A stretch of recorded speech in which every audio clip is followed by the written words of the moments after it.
for them, and they were trying to charge them, and then somebody comes, that guy down these hours. What made them ask that question? It's a very specific question. Very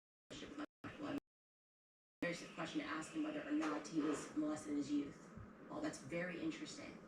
There's a lot more that we have to unpack. I wanted to leave time today to take a look at what could possibly be motivating Trump in this moment, because it is very, very relevant, I think, to consider that question. First, I want to throw it to our sponsors. I've told you guys about Preborn before, and I told you again that I am pro-life, and that means I stand with mothers before their baby is born and long after, and that's exactly why I've partnered with Preborn. Substance that bees make to protect their hives. It's like nature's own shield, packed with antioxidants and over 300 beneficial compounds. It's been used for centuries to help support immunity, soothe scratchy throats, and keep you feeling your best. I use Propolis throat spray, especially during travel or school season. It's clean, natural, and it's free from all the junk that you can't pronounce. There's no dyes, no chemicals, and no fake sugars. Beekeepers Naturals recently launched a kid-friendly version of their nasal spray as well.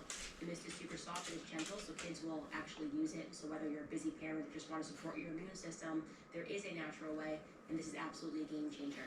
Today, Beekeepers Naturals is offering you an exclusive offer. You can go to beekeepersnaturals.com/Candace, and you can enter code Candace to get 20% off your order. Beekeepers Naturals products are also available at Target, Whole Foods, Amazon, CVS, and Walgreens. That is BeekeepersNaturals.com/Candace. And be sure to enter code Candace at checkout. All right, so who is Trump protecting? You have to wonder. I don't believe, and I know that some of you guys are going to comment, you're really mad at me about this, by the way. He said, I don't believe that Trump is in the Epstein files. Candace, come on. He's obviously in the Epstein files. And I maintain, I am being genuine with you when I say that I really do not think that Trump is in these files in a way that he's nervous about coming out. I just don't see that. I do believe, however, that he could be motivated to protect someone else that is, or to protect somebody else who would be implicated by this blackmail scandal. He definitely is someone that I think would need mountains to protect his children. And I would almost say, especially Ivanka, I don't think Ivanka talks in the files. I don't think that she's caught on camera doing anything. But there is something about this story of Jared Kushner and Ivanka that is now making me uncomfortable. And what I'll tell you is that throughout the first term, I was very much around them. And I will say this, Jared and Ivanka are lovely people. They are very kind. And I'm not covering them to pretend that they've ever done anything wrong that I know about. But I think it made a lot of people in the MAGA movement uncomfortable that Jared was so intimately involved, right? He was the person that had Trump's ear, right? There is the king, and there is the person who whispers into the king's ear. The king's advisor holds a lot of power. There are books about that, you know, who it was. I think it's called, like, Friends of the President, or All the President's Friends. I can't remember the book. But anyways, Jared was that person. Everybody knew that if you wanted to get something done, you went through Jared. Okay, Jared was running the White House the first term. He was. And his demeanor is such that when he was doing it, he was doing a very good job because everybody likes Jared, which is to say that he doesn't ruffle any feathers in the process. And what I think bothered me was Jared had so much power and he got a lot done that he wanted through President Trump. But then when Jared left his post at the White House, suddenly we learned that Saudi Arabia injects $2 billion into his fund. Okay, this is a headline in the Wall Street Journal. Jared Kushner's new fund plans to invest Saudi money in Israel. Okay, and the small print there reads, Saudi Arabia's sovereign wealth fund committed $2 billion to Mr. Kushner's Affinity Partners, that's the name of his fund, agreeing to allow investments in Israeli firms for the first time. So that happens as soon as he leaves the White House, and then you go, okay, your father is running again, and Ivanka's nowhere to be seen. When I say nowhere to be seen, yeah, the Ivanka part of it all is fishy. Why not Pippi Longstocking tonight? That was the official story. You just want to spend time with your family. But she was so unaffected by the well, her dad got. 2024 They almost shot her that dad. she didn't even dedicate a post to like voting on the night of the election. I'm not kidding. The night before the election, She wanted to live after if you didn't get elected. Took to X. Well, everyone's worried about whether or not we're going to have a country. Like, you know, the panic that you feel when you're a citizen. And it matters who's going to lead this country. Like, it actually matters. So Don't whether feel that you were panic. hoping for Kamala, I certainly wasn't, or if you're hoping for Trump, the idea that the other person could win, people had anxiety. I had anxiety about the future for my children. I was like, we may not have a country in 4 years. Not Ivanka. She didn't even say, like, hey, I'm going to stay out and vote who you want to vote. She did a birthday tribute to herself. She did. The night before, that's fine. Birthday. This was the post the night before the election, and she wrote, "This past week I turned 43." So it wasn't even like it was her birthday eve. It was like the week before she turned 43. And then she wrote, "Reflecting on life's lessons, here are some truths that I've learned along the way. 1, family and friends are everything. 2, forgive people. It frees you. 3, everyone's a teacher. 4, avoid lashon hara, which is gossip. 5, trust yourself. I mean, 6, nourish your body. 7, get sunshine." I'm like, wow, that's nice. Profoundly awful. That's nice, and that's what's concerning you. We're all on edge. We're all biting our nails off here, and she's, like she's on Zanga from the 2000s. And she's coming up with these quotes that you put on your AIM profile when you're away. Just when you're away. You gotta make a AIM away message, or make a profile because you just broke up with your boyfriend when you're 13. It just missed the mark. And then I realized, wow, this means that she is not impacted one way or the other. It means that they have classed into that part of society where elections don't matter because your family's good. Your family is good either way. And I had that thought. I said, well, yeah, Jared just got $2 billion. Now you guys are gone. You don't even care about whether or not you don't even care if your dad, your father wins this election. You're not even saying go vote. There's nothing. There's no work that was done. And so regarding the money, you think after being in the office and speaking to your father-in-law that maybe that money would be coming to America in a big way. Well, Forbes did a deep dive on where that money was going. This was the headline. It was by Jared Kushner will become a billionaire no matter who wins. That was the energy that I got from her post. Doesn't matter. And in that article it tells us, quote, Affinity had a slow start, deploying almost no capital in its first year while Kushner learned the ropes and navigated a turbulent pandemic market. But it's since picked up the pace and has now invested about $1.6 billion in at least 8 firms in Brazil, Germany, Israel, the US and UK, and the UAE in industries ranging from finance to energy. Its most notable investments so far are the ones that it made in Israel. In September of 2023, Affinity announced a $110 million deal for a 15% stake in the automotive and credit business of the conglomerate Shlomo Group. It was the first ever known investment by Saudi and Qatari wealth funds in Israel. I'm just going to LOL that because I'm funded by Qatar. Okay. It's just like Israel does deals with Qatar the whole time. That's the point here. They say it's significant because neither Gulf state has diplomatic relations with Jerusalem, and Kushner had to obtain waivers from both governments to make that happen. So he is acting as an intermediary between Qatar and Israel and getting this deal done, right? While the rest of us are being accused of being funded by Qatar for some reason, I guess this is fine. Like the Zionists are fine with this. The Shlomo deal tells us was closed in January, and 6 months later, Affinity bought some $130 million in shares of the publicly traded Israeli financial services from Phoenix Financial. And this is what Jared said about that. He said, quote, it's only brought me closer with my investors. In fact, when I'm investing Gulf money into Israel post-October 7th, that's very important. We need to bring everyone together, he said. Okay, I really do wish that money was being invested in America. Again, because you used the office to facilitate deals that would help you and your family. Of course you did that. But what's also striking is Jared's post, because then you wonder, okay, what is his vision after October 7th? We know what it is because really just a few months after October 7th, Jared was on the stage at Harvard, of course, and he had this to say about October 7th. Again, just a couple of months after, nobody knew what was going to happen. We were told they were just going to quick military response in Gaza. Now we realize it's ethnic cleansing. They are intentionally it's a demolition. It's just a controlled demolition, essentially, is what we're looking at. They're demolishing everything in sight. And this is what Jared Kushner had to say on stage at Harvard just a couple of months after. He apparently maybe saw that demolition for the rest of us. Take a listen. I think that both sides are spending a fortune on military. I think neither side really wants to have, a terrorist organization enclaved right between them. Gaza's waterfront property, it could be very valuable to, if people would focus on kind of building up, livelihoods. You think about all the money that's gone into this tunnel network and into all the munitions. If that would have gone into education or innovation, what could have been done? And so I think that it's a little bit of an unfortunate situation there, but I think from Israel's perspective, I would do my best to move the people out and then clean it up. To know so That's much like about the very topic and then nice way of saying pretend ethnically like cleanse the upside region, down. clean it up, and then we've got some valuable property. We got some You know valuable I did it. property. We're talking about building hotels, and it really, really makes you wonder.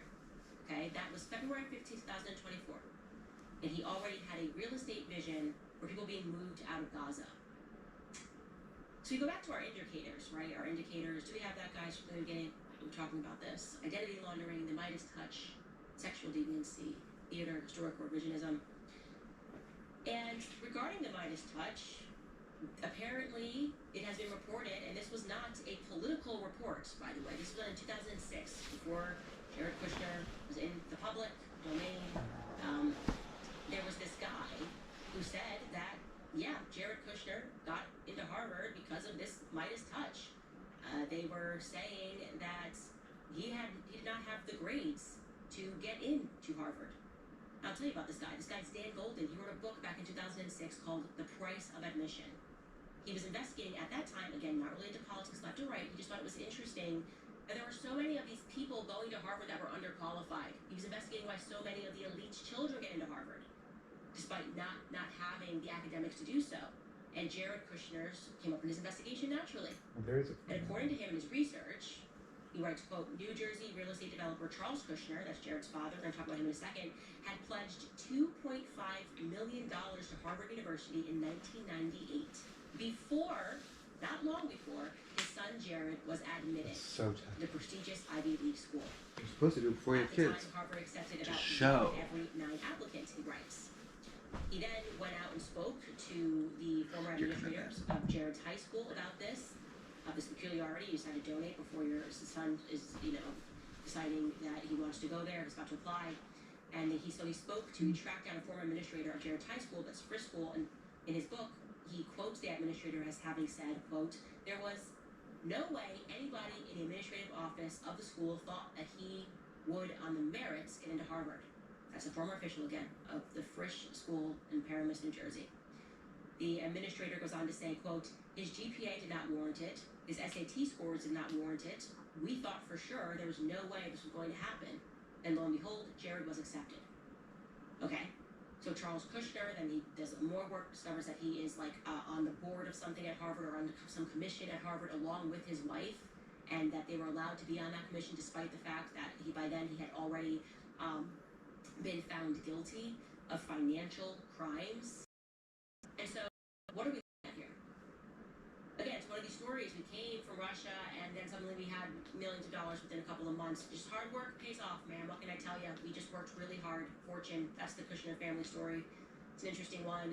And when you talk about sexual deviancy and blackmail, I'm really questioning why on earth Trump thought it was appropriate to name Charles Kushner as the ambassador, after granting him a pardon, as the ambassador to, of course, France. Because what do we know for a fact about Charles Kushner? Well, we know that when he went to prison, it was for tax evasion and for witness tampering. And if you're wondering whether or not he was guilty, you don't know how disgusting this story is, the Attorney General at the time who put him away was Chris Christie, Attorney General of New Jersey. And I never knew the backstory of that, of what Charles Kushner did. And it is, I'm just going to let you listen to Chris Christie tell it, because Margaret Hoover was questioning him on PBS's firing line. This is a journalist, Margaret Hoover, and she was asking Chris Christie about that time he put Charles Kushner into prison. Take a listen. I was surprised that you didn't give yourself more of a defense for prosecuting Charles Kushner in the book. I just think that it was so obvious he had to be prosecuted that, if a guy hires a prostitute to seduce his brother-in-law and videotapes it, and then sends the videotape to his sister to attempt attempt to intimidate her from testifying before a grand jury. Do I really need any more justification than that? I mean, it's one of the most loathsome, disgusting crimes that I prosecuted when I was U.S. Attorney. And I was U.S. Attorney in New Jersey, Margaret, so we had some loathsome and disgusting crime going on there. But I just laid out the facts, and any objective person who looks at the facts knows, confronted with those facts, I had a moral and an ethical obligation to bring that prosecution.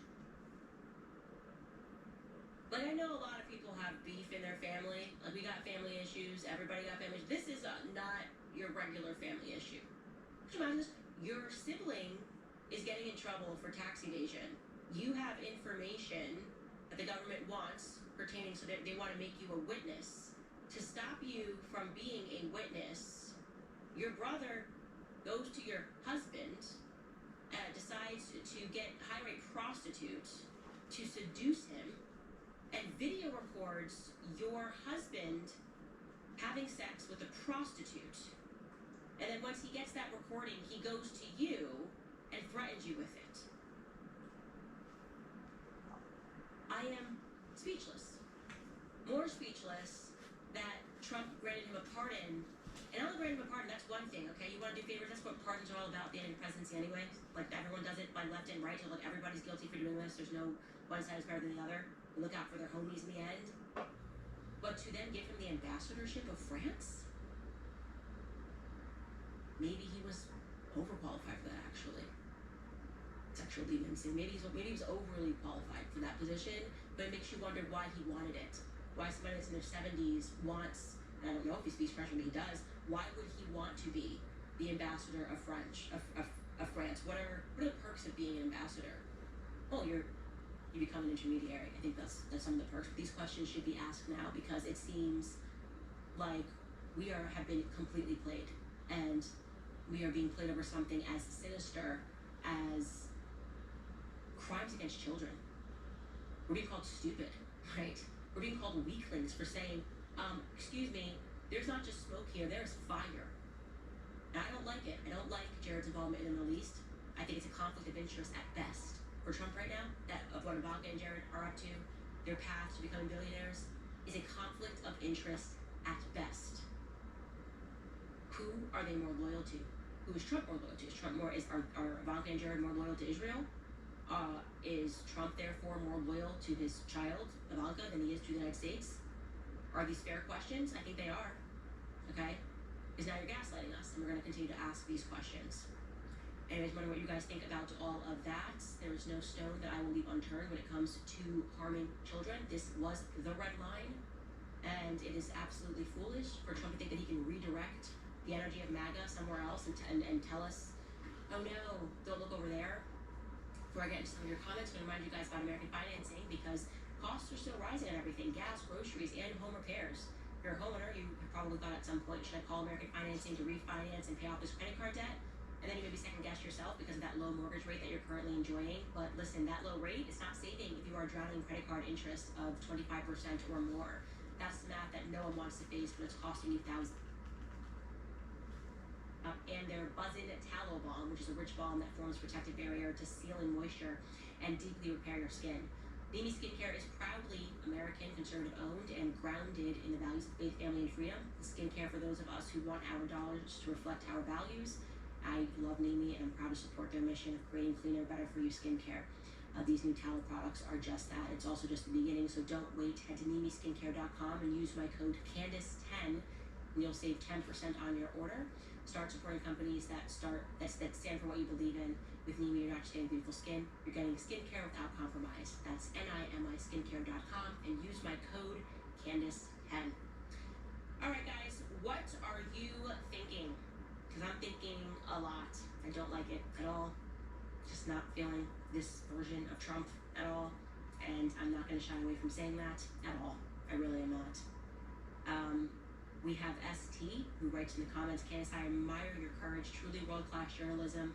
No man dares to publicly talk about this. Yeah, well, you can see why. Look at their lives and what has happened to people. The problem is that if we all stay quiet, then we're never going to reach critical mass, and I think we have finally reached critical mass on the topic of Israel. That's why they're starting to pass these speech laws, especially first and foremost at Harvard. Looking now at Trump the involvement of what his administration did at Harvard. Why is that? Why was Harvard so central to it? Oh, this is what we're doing. We are redefining anti-Semitism. Exactly the same woke crap that was happening on the left had power, but they were doing it under racism. This is speech loss, okay? I don't care if you're offended because you're black or because you're Jewish or because whatever it is you think you are that makes you special. Okay, you're not special. You can deal with speech. If you need to go home and cry, you can do that. But you don't get to threaten our speech because you think you're untouchable. That's ridiculous. Again, Harvard, Midas touch. They all go through Harvard. I'm telling you, I know a lot of idiots that went through Harvard. It never made sense to me.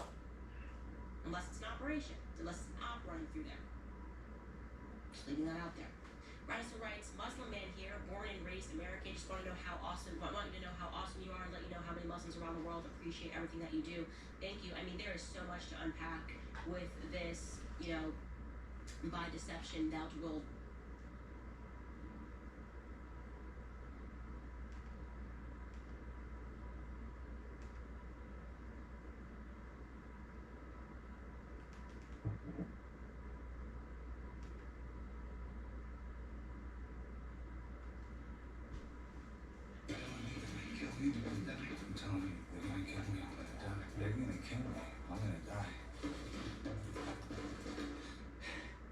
Prophetic isn't the word. Prophetic is overused. It's not that he predicts the society we live in today. He finds the eternal formulas by which power defeats the human mind and individual. It wasn't that he was just extrapolating about historical trends. Yes. He was giving us a worst case scenario for groupthink over person think. He was giving us a warning about what happens when we lose our memories. More than anything else, 1984 is a book about time. About a society which doesn't have access to the past, in which the past is constantly rewritten to celebrate the current leaders. So it's Wikipedia. Yeah, kind of, yes. And in which there is no future because no one can plan a life. No one can even expect that they won't go to jail tomorrow for some tiny crime or offense. People in 1984 are stuck brutally and tragically in the present. And the thing that keeps the present their sole preoccupation is the violence of society. You know, the thing about violence is it happens now. It takes you out of the past, it blots out the future. Violence is a deep experience of the present only, from which you can't escape. And in 1984, the reason they have a 2-minute hate where society gathers every day to throw oranges and, you know, hurl curses at this imaginary enemy, subversive, Goldstein. And the reason they have an actual hate week in the summer every year, where they do that for a week, is that fuck my oomph. Fuck my oomph thinking he can fucking drop me. I've been freaking so nice. Don't talk shit about me and say I like to fight. I don't like to fight. Don't fucking be rude to me or I'll delete my account and never talk to you again. Anyway, that oomph is blocked. That oomph can't be here right now. They can't even see. But if you know that oomph, stop inviting me to group chats with that oomph. That's not my oomph anymore. That person is weird to me. That person's fucking rude. That's why I don't want to be around a lot of you. You're fucking fake. A lot of y'all are fake with me. Don't think I don't know. I'm not damn retarded. I'm here to have fun, and I do. I'm not here to get mocked by the people that I like. So, yes. The book I get it. And it's a thorough nightmare, which seems to offer no hope at all. At the end, it's not any spoiler to say the hero who manages for a short time to think for himself, to have a love affair, to write a diary. His great book, diary, pens and paper are pretty much illegal in the world because they create a record that can't be falsified, you know. And so at at the end, he's completely crushed, he's tortured, he's brainwashed, and he comes out at the end a thoroughly broken person, saying slogans, I love Big Brother, without spirit, without hope. It is a hopeless portrait of what happens when an inner circle of people devoted to power above all take control of the human mind and the individual. And if you want to depress yourself, read 1984. That it resembles in so many ways things that are happening now is uncanny, but I guess someone used it as a template at some point. I mean, you would almost think they did. In so many ways, our censorship regime, our surveillance regime, in the book, the young people are the enemies of the old. They're spying on them constantly. And children are the most distrustful and zealous backers of party orthodoxy. Yes, They're especially young women. and young women in particular, and Orwell has been criticized for that, thus the misogyny. Because it bears no resemblance to our current reality whatsoever. I mean, he just made it up out of nothing. No. Sorry. We have, when I read it as a child, the reason they assigned 1984 was to tell us that there's this place called the Soviet Union that is much like this. And by reading 1984, you can celebrate your freedom to read 1984, Exactly. which they can't do over there. You can celebrate the superiority of our culture and our, value for the individual and our freedom to think, express ourselves without fear. But when you read 1984 now, it's not to feel superior to the old Soviet Union or, Hitler's Germany. It's to realize we're there. We're so there that in some ways Orwell lacked imagination. He didn't know AI. Though in the world of 1984, novels are written by machines. To just take the elements of novels and like a kaleidoscope, they crank a wheel and new combinations come out, which is very much like the AI literature I've been predicting. In 1984, machines write novels. Yes. I don't know how I forgot that. Winston's girlfriend, Julia, is in the novel writing department. And it's a funny book. At one point, she gets injured operating the novel writing machine. And he said, but it was a common injury in the novel writing department. She got her fingers caught in a novel writing machine. Yeah. So you walk into my garage. Don't think I won't be crazy. Safe. We trust it. All my family's guns are in there. The guns I inherited, the guns I actually hunt with. I put the things I really care about in a Liberty safe. They've got a new tracking program on a Centurion. It makes it easier than ever to afford real protection, which is made in the United States. Oh my These God. are actually made here in Payson, Utah. Skilled American workers make them, and they And clearly I like that. a quality product. They're not that expensive. Sexy. Prices start below $600. The Centurion line is the perfect product for first-time buyers. It's ideal for protecting your firearms, important family documents, anything you want to keep safe. My guns are right there, right now. Every American deserves access to high-quality, secure storage without spending money overseas. That's why Liberty is the best. LibertySafe.com. The whole Centurion line is there to keep your family protected. You'll be glad you did. We are. Prophetic doesn't fully describe it. If there's a novel writing machine, Right, exactly. Okay, I'm good. He was limited by the technology of his day and some of the circumstances and how he imagined things. The one thing he gets wrong is that Wow. 1984, That was the pathetic. society called Oceania. I never need to wallow. I'm better than that. It's allied with America in A little human sadness, just an emotion.